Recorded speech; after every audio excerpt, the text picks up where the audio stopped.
Hi guys, welcome to another LivinginSAtv video. David here. So today we are going to show you the inside of Nelson Mandela Foundation. And guess what? We have exclusive footage never shown to the public about the archives of Nelson Mandela. We would like also to extend our gratitude and honor for the invitation done to us to cover the Nelson Mandela Foundation. Again guys, this was a life-changing experience, emotionally speaking, because if this video will not make you cry, I don't know what will. Again guys, stay tuned.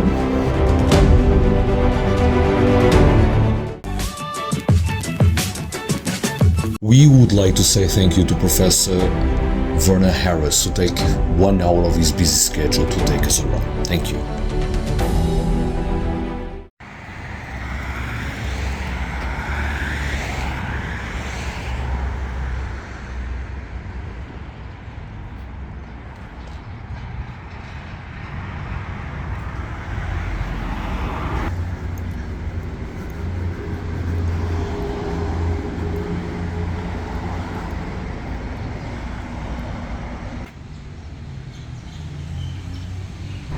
Hi, Werner Harris. I'm Acting Chief Executive of the Nelson Mandela Foundation. I've worked for the organization for over 20 years.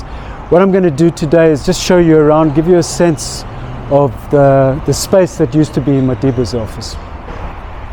So I'm sure you know Nelson Mandela stepped down as president in 1999.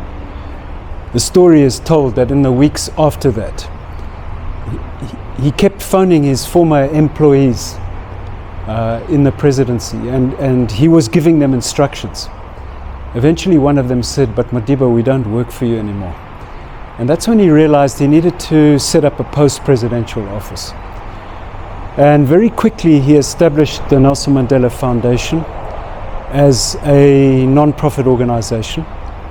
We started working in his house just up the road. Organization grew very quickly. Madiba was passionate about many things. HIV/AIDS, a whole program was put in place. He was building schools, building clinics. The organization got too big for that house, and we moved here in 2002.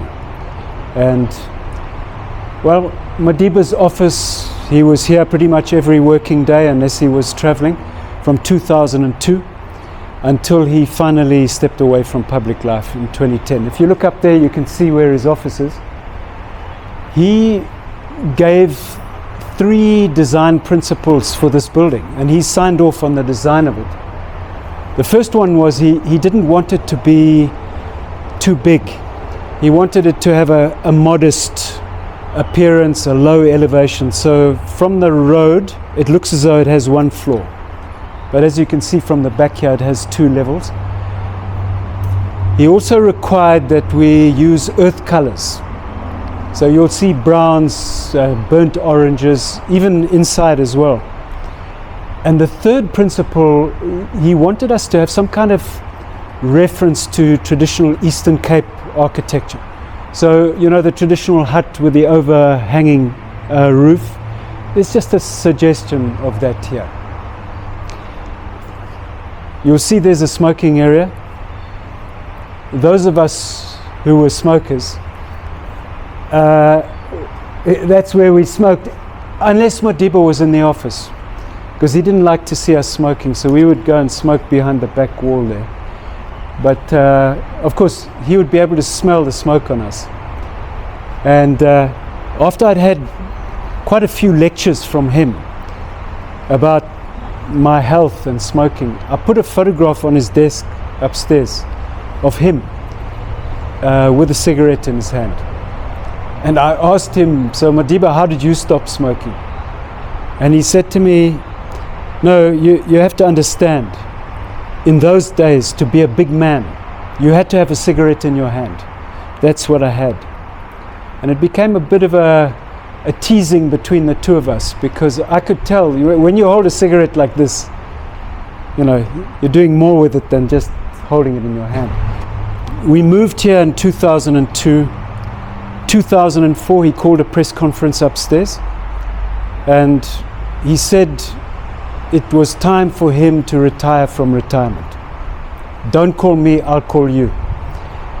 And that's when we started talking to him about what is the future without you.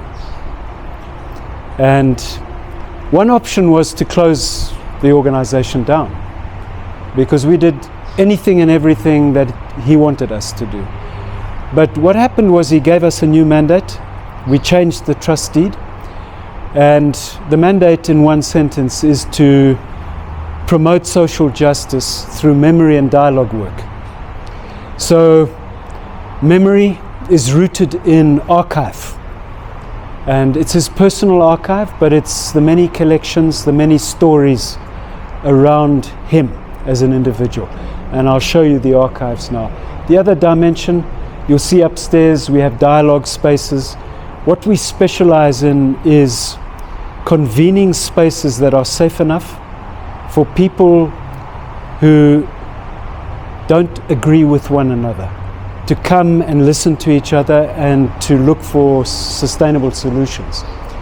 What Madiba said to us as he was telling us what he wanted us to do, he said, if you get people in a room and they all agree with each other, that's not a dialogue, that's a chat.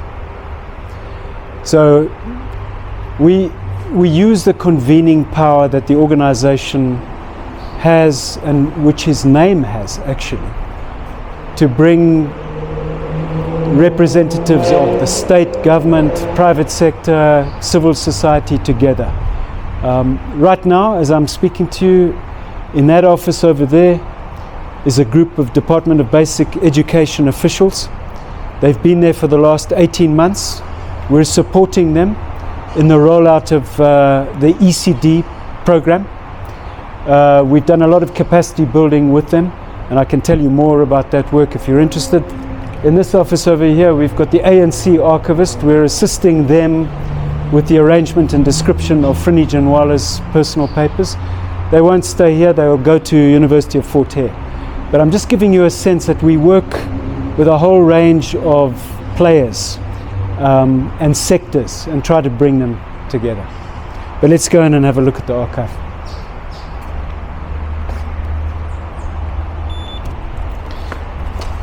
After you.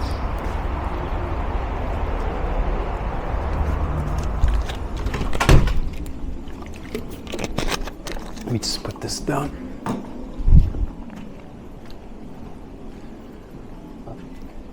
Ntombi, have you got more money for us? I have not gotten into that, but I'm... You don't have to answer that question, it's rhetorical. Come in.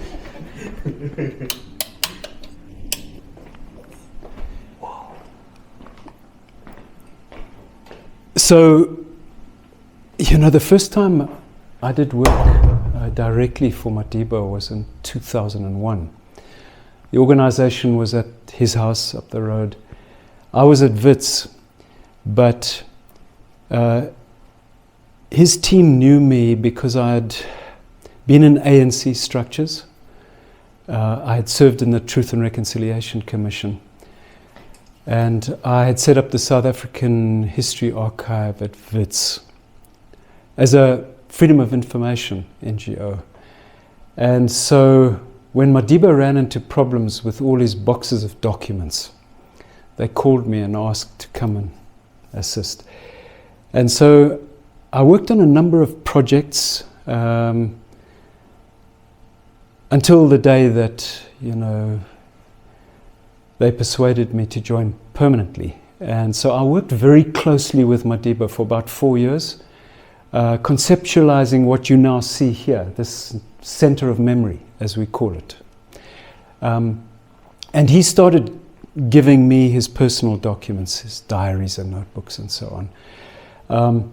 This didn't used to be an archival vault, it was just office space. So we improvised for a few years until Madiba stopped coming in, 2010. And then we were able to refurbish the building. So the upper level is a public interface space. Down here we were able to turn this into customized archival storage space. Madiba's presidential records are in the National Archives. His ANC records are at the University of Fort Hare. These are his personal collections. So you know he got well over 100 honorary doctorates. They're all in these drawers here. Freedom of the City certificates. All of these paper-based records have been deacidified. We've digitized them all. Gifts from people all over the world. We've got some extraordinary artwork here. That panel there was one of 4 huge panels. It was a gift to Madiba when he turned 90, a gift from the South African government. Some of the art, one would, have certain questions about. Arnold Schwarzenegger's gift, Hillary and Bill Clinton, that's gift from them. Gift from Robert De Niro. A lot of images of Madiba. Just dozens and dozens.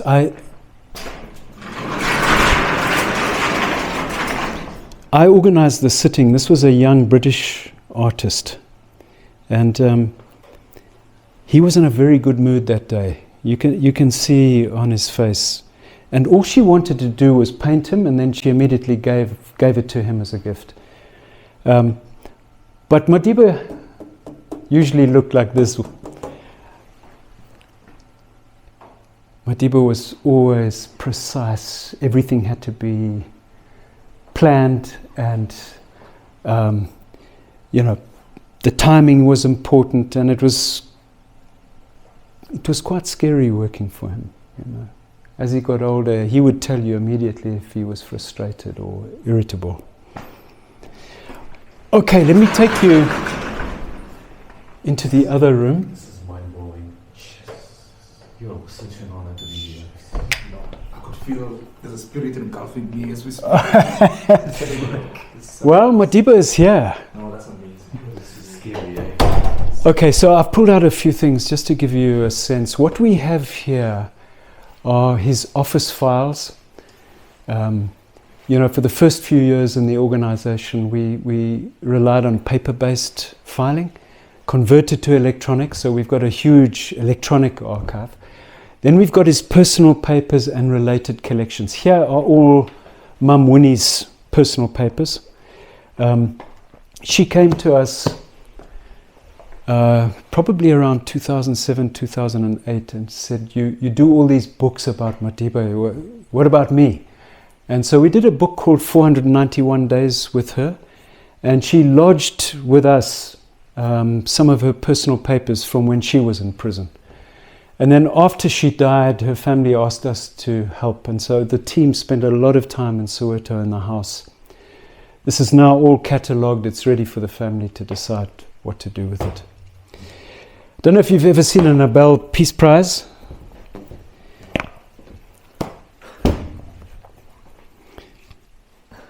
That's what it looks like.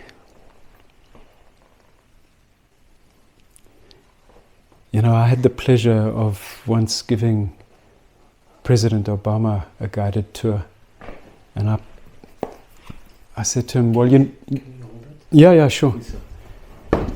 So I said to him, well, you know what this is because you've got one. And his response was, yes, but Madiba deserved his. So, the value of something like this, whether you're talking monetary and otherwise is obvious. But now think about this. For me, this has huge value. This was his favorite coffee when he was in prison. And this particular can, in the last 18 months that he was in prison, he was in Victor Verster in a house. And he had a warder who was a qualified chef who prepared meals for him. And Madiba liked home-baked bread. And so the chef, the warder, used to bake the bread in this can. Jack Swart. Look, I could show you any number of artifacts. I want to show you some documents. Do you like football? Okay. greatest footballer the world's ever seen. Some people believe it's Maradona.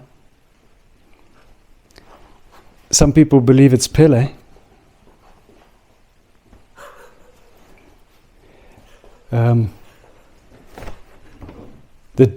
The day Pele, did this with Madiba, he was crying, and he was so emotional. Can you see the Pele one? Yeah. Oh my word! No, this is.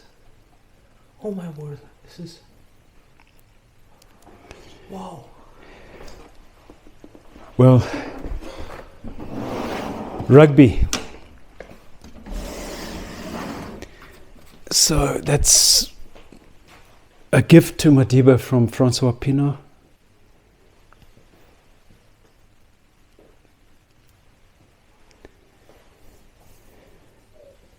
These two jerseys, I'll show you the other one, kind of provide a beautiful path of transformation. There was one black player in this team, 95. This is Siya Kolisi's, also number 6.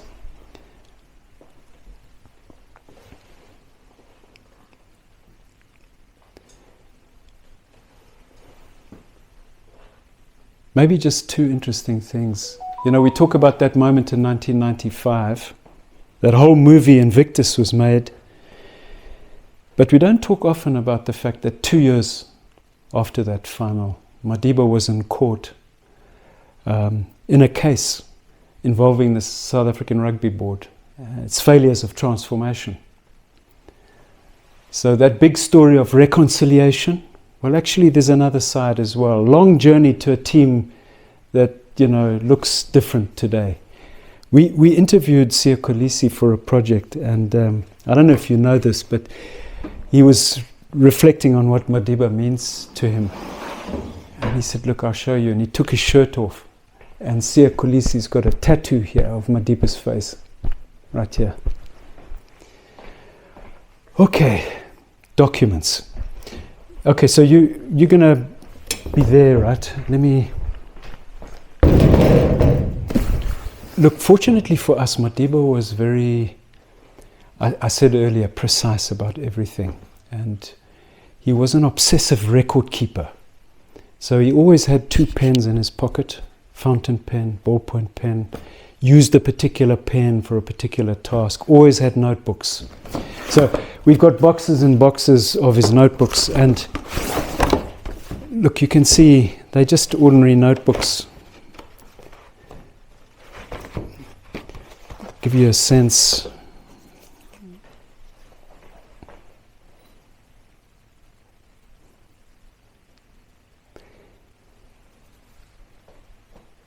Right through that period of negotiation in the early 90s, Madiba was keeping notes, and people who worked closely with him at that time have told me it could drive you nuts. You would say something in a meeting and Madiba would say, no, you're contradicting yourself last week, and then Madiba would, now you see, this is what you said last week. But look, you can see the attention to detail. That's another notebook, 2001.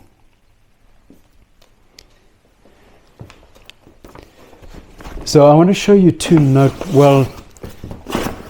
notebooks, but there's also a document here that I find this really moving. This is Madiba's handwritten record of the visits he received in prison. And he, initially he could receive 1 visit from family members every 6 months for 30 minutes. No physical contact, right? So glass between you. And you can see Madiba is recording precisely how long. So for Madiba it's important. That visit was 30 minutes, that one was 31 minutes. Nobantla, do you know who that is? That's Mamuni. That was one of his names for her, Nobantla. Now this fragment we found it in one of these notebooks. And these two notebooks were in his Robben Island cell in 1971. He came back to his cell at the end of the day and found that they were missing. And we found the correspondence in the National Archives where Madiba is demanding that they be returned. And there's back and forth. They were not returned to him until 2004. 1971, 2004. So we're talking about over 3 decades. A former security policeman found out that I was working here and called me and said, look, I've got something I think you would be interested in. This is what it is. Prison notebook.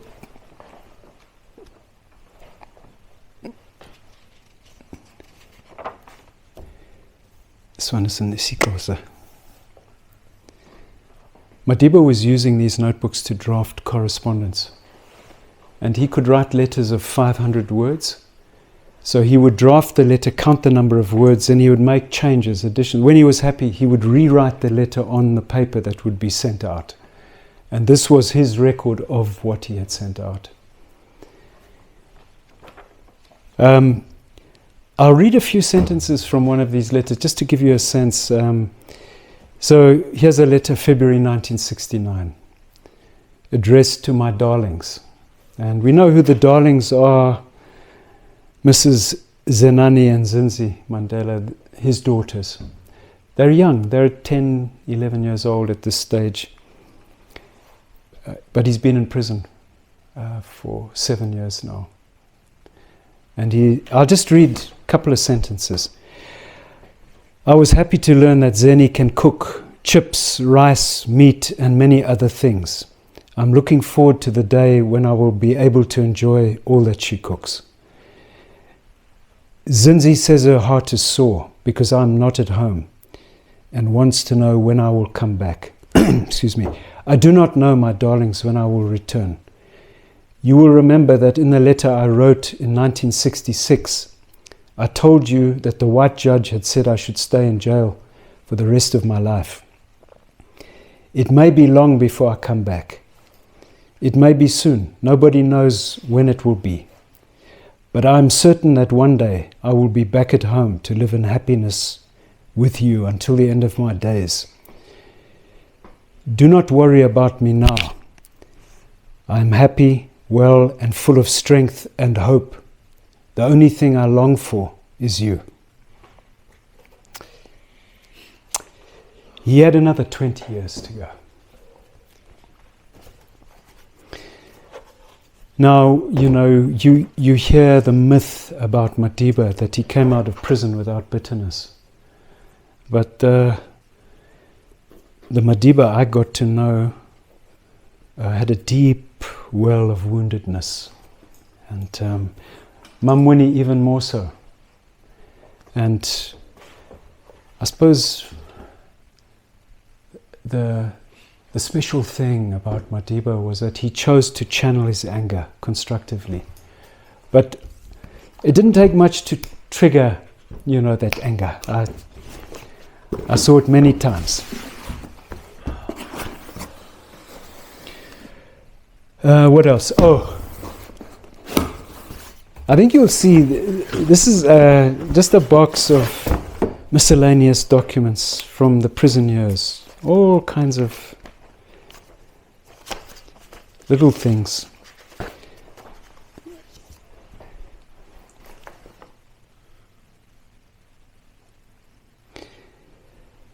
What the world knows is that he was an attorney. He set up a law firm with O.R. Tambo. But what the world doesn't know is that in those years, you didn't need a law degree to practice as an attorney, right? Madiba had that postgraduate diploma in law, he'd done his articles, but he registered at Wits University to do a law degree. And he finally finished that law degree in 1989. And along the way, he failed 35 university exams.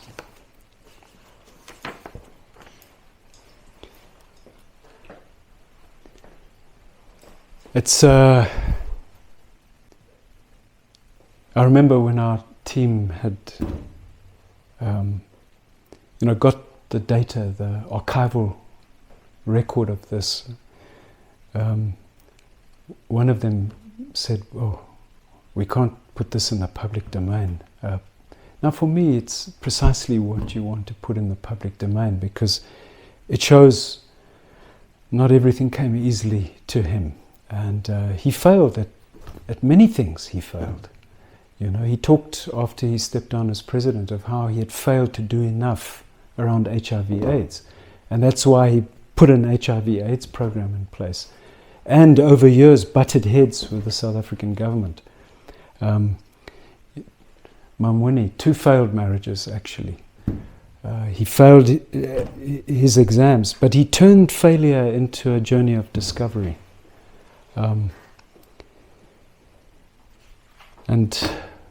That I think everybody can relate to. You can't easily relate to someone who spent 27 years in prison or was president of a country.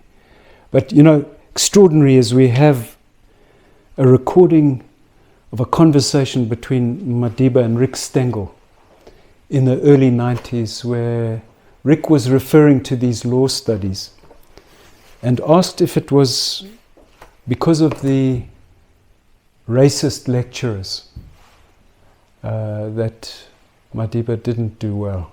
And Madiba's response was, well, some of them were racist, but that's not why I did badly. And Rick then said something along the lines of, well, the struggle came first, and it must have been very difficult studying in prison.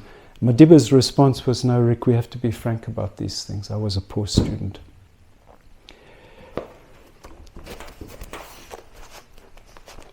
But in that letter, that extract I read to you, Madiba talked about hope. What I learned from him, and now this is Madiba as an old person. He never used language like this, but what I learned from him is that hope is not enough. When you're faced by situations that feel hopeless, and when you know that the future might be bleaker than the present, you need a belief that fighting the good fight matters, even if you lose. And he had that belief, that absolutely steely determination. Okay, last one, just to give you a sense.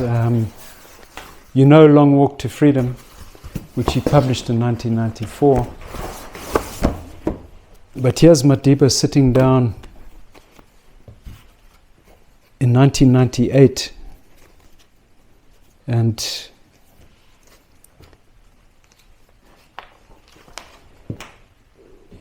he's now wanting to write a new memoir, The Presidential Years. But I want to read you a couple of extracts, just maybe 3 or 4. So, Chapter 1. Men and women all over the world, right down the centuries, come and go. Some leave nothing behind, not even their names. It would seem that they never existed at all. And then he begins to reflect on his own journey and his own story.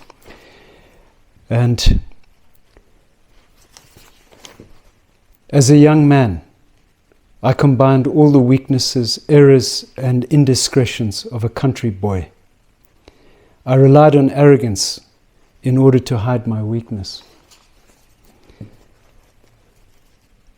One issue that deeply worried me in prison was the false image I unwittingly projected to the outside world of being regarded as a saint. I never was one, even on the basis of an earthly definition of a saint as a sinner who keeps on trying. And one of the critiques of Madiba, is that while he was president of the country, he didn't do enough to act against corruption.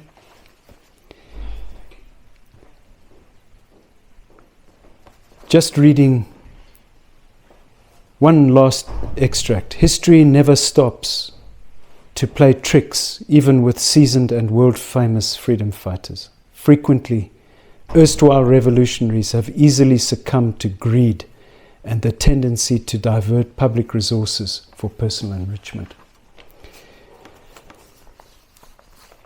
I saw the pain that he carried, when I was working closely with him, reading the newspapers, absorbing, what was being unraveled.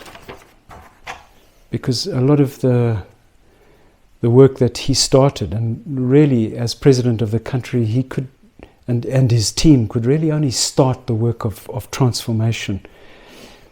But we saw so much of that work, whether it be land reform, whether it be employment equity, being unraveled in the years afterwards. Well, that gives you a taste of what we have here. We're about to go into Madiba's office between 2002 and 2010. This was slightly different. In those years, his car would pull up here. His security team had a little room at the back over there, and he would walk into his office.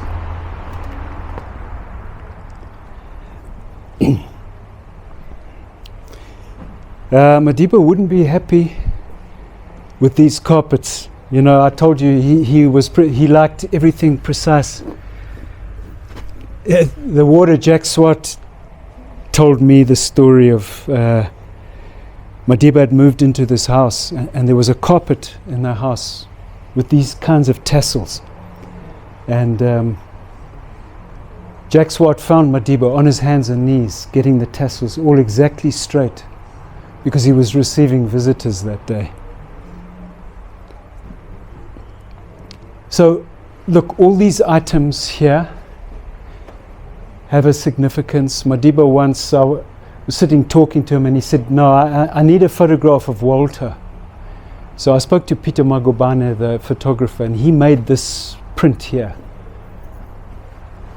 And we hung it on the wall. And the day after we hung that on the wall, Madiba walked in, sat down in his chair, looked up and said, I see Walter's with us today.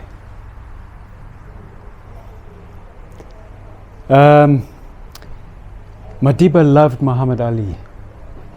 So, no surprise, photograph of Madiba with Ali here. This was a gift to Madiba from Ali's daughter, Laila, also a boxer. It doesn't look like a book, but if you look across the room there, that huge volume is actually a book about Muhammad Ali. And we used to put it on the desk for Madiba to dip into. He loved this book. Let me show you here. It's autographed by Ali. It's all these classic images. Yeah, autographed.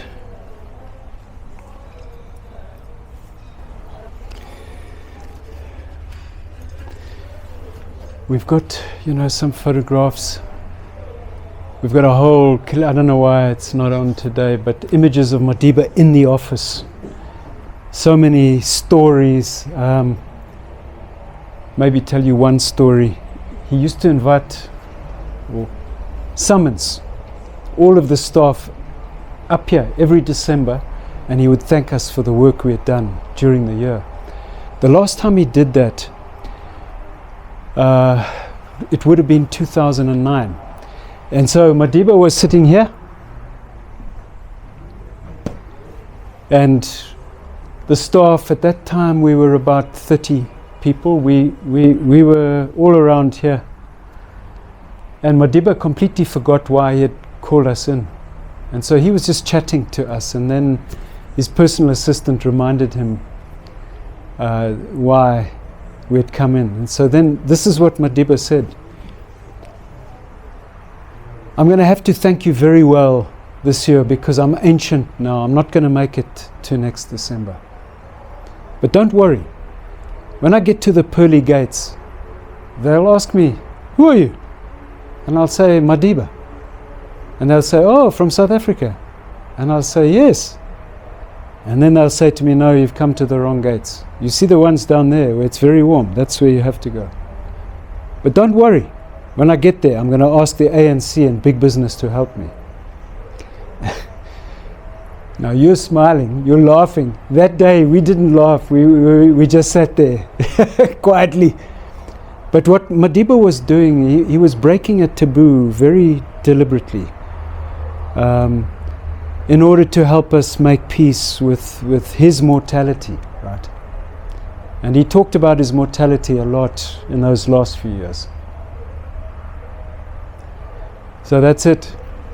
You can see it's now part of a permanent exhibition, right? There's the permanent exhibition. The centerpiece of it is that glass installation, which is exactly the proportions of his Robben Island cell. Then we have a reading room. So some of the materials I showed you, anybody can make an appointment, come and do research. That's where they sit to look at the materials. Well, Madiba's father was the chief of Mvezo, which is where Madiba was born. And well, Madiba's grandson, Mandela, is now the chief of Mvezo. Of course, he's Welevelile. But I can tell this story is that Madiba told me the story sitting here is that no, the king had asked him, Madiba, to become the chief of Mvezo. And Madiba said, but how can someone who's been president of a country now be a chief? And so his grandson became the chief.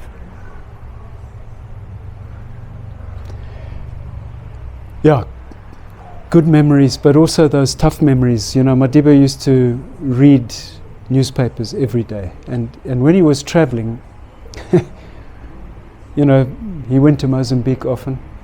We had to get those newspapers on that flight, first thing in the morning, to Maputo, so that Madiba could sit and have his coffee in the morning and be reading South African newspapers.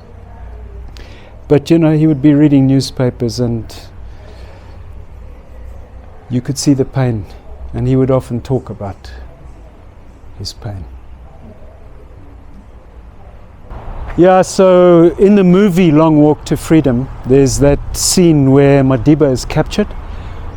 This was the car that Idris Elba was driving in that scene.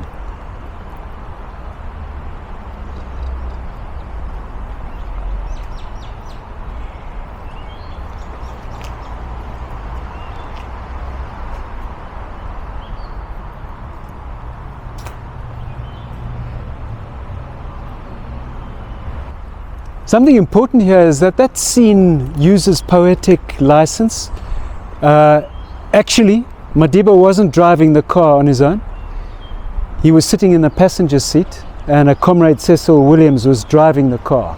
And, you know, Madiba was in disguise as a chauffeur and should have been driving the car with the white person supposedly employing him to drive. But Madiba was relaxing in the passenger seat, which says something about Madiba and underground activity. He got captured very quickly, I'll just say. Hello everyone, my name is Zandile Miega. I work for the Nelson Mandela Foundations. I am an archivist. I do metadata and photographs. I also oversee the foundation's digital archive. Welcome to the Nelson Mandela Foundation. Please follow me for a guided tour of our beautiful foundation. We would like to extend our gratitude to Professor Werner Harris to take us around and take 1 hour of his busy schedule to mark us, to show us this amazing side of Madiba's life. Welcome to the Nelson Mandela Foundation, where we preserve the life and times of Nelson Mandela, Nelson Mandela's archival collections, his documents, his prison letters, anything that has to do with audio-visual archive. So this here, this beautiful space, well curated, is our temporary exhibition space. So it changes over a period of 6 months because we always have different, exhibitions about social issues and everything that has to do with our democracy in South Africa and the life and times of Nelson Mandela. So this is the Named After Nelson exhibition. It is looking and learning after places that are named after Nelson Mandela through the lenses of graphic heritage. So it's all about really what we learn by visiting spaces that are named after very important people who have made huge, differences in our lives, as a nation. So we also have a donor wall because, we most of our work is sponsored by generous support from different institutions and companies. So where we're going now is the Nelson Mandela's permanent exhibition space, beautifully curated from Nelson Mandela's birth, where he grew up, his presidential years, when he was a lawyer and he came to Joburg, up until his passing. So the exhibition is braille, it is so inclusive that even if you are visually impaired, you can still enjoy the exhibition. It has audio so that you can listen when you can see. So the exhibition is inclusive in a way that we welcome everybody in South Africa and around the world. So part of the permanent exhibition space, we have Nelson Mandela's post-presidential office. So Madiba used to come to the office in the morning to do work. So everything that is inside Mandela's office is as it was when he last used it. So it didn't change anything. What's nice about the permanent exhibition space, we also have a Nelson Mandela's cell. It's a replica of the Robben Island cell. So again, the exhibition is inclusive. So we do host underprivileged school kids who can't really travel to Robben Island. So once they visit the foundation, they can enter the cell, the curated cell, and they can have the look and feel of how the actual cell in Robben Island feels and look like. So you can see here in Nelson Mandela's post-presidential office, his desk, where he used to sit on that chair. He used to read the books there. These are the cows that were gifted to Madiba by Anand Singh, who's famously known for film, in the film industry. You can see people who are coming to the office and visiting Nelson Mandela.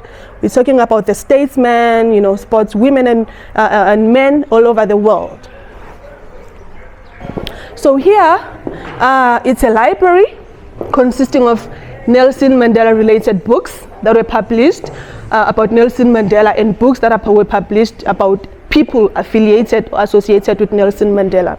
So everyone around the world is welcome.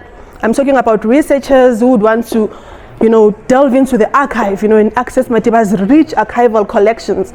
They are most welcome to book, with us. There's a visitors form online. They can fill it in and then we access it. We give them a date so that they can come and have a look on the archive. So you can come to the reading room. We allocate a time slot for you as a researcher so that you can have access to the archival collections that are in the vault. It's a collection point.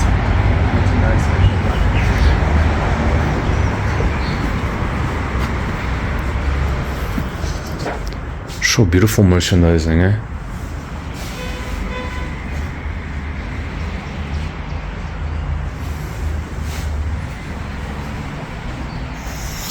There you go, guys. I hope you guys enjoyed this amazing video. It was an emotional learning. The knowledge shared here was amazing. We had access to things that we never expect to see, as members of the public. I hope you guys enjoy this amazing exclusive footage. Again, only the Obamas had access to this amazing experience. Thank you also from everyone from the Nelson Mandela Foundation, especially Professor Werner Harris to take a little bit of his time to take us around and take us through all this amazing experience. We learned a lot. We're still trying to recover because it was truly powerful, and it's just amazing to understand the work, the foundation that Nelson Mandela left for the South African that we have in nowadays. Don't forget to go to the Nelson Mandela Foundation. You can drive there yourself. They have lots of parking.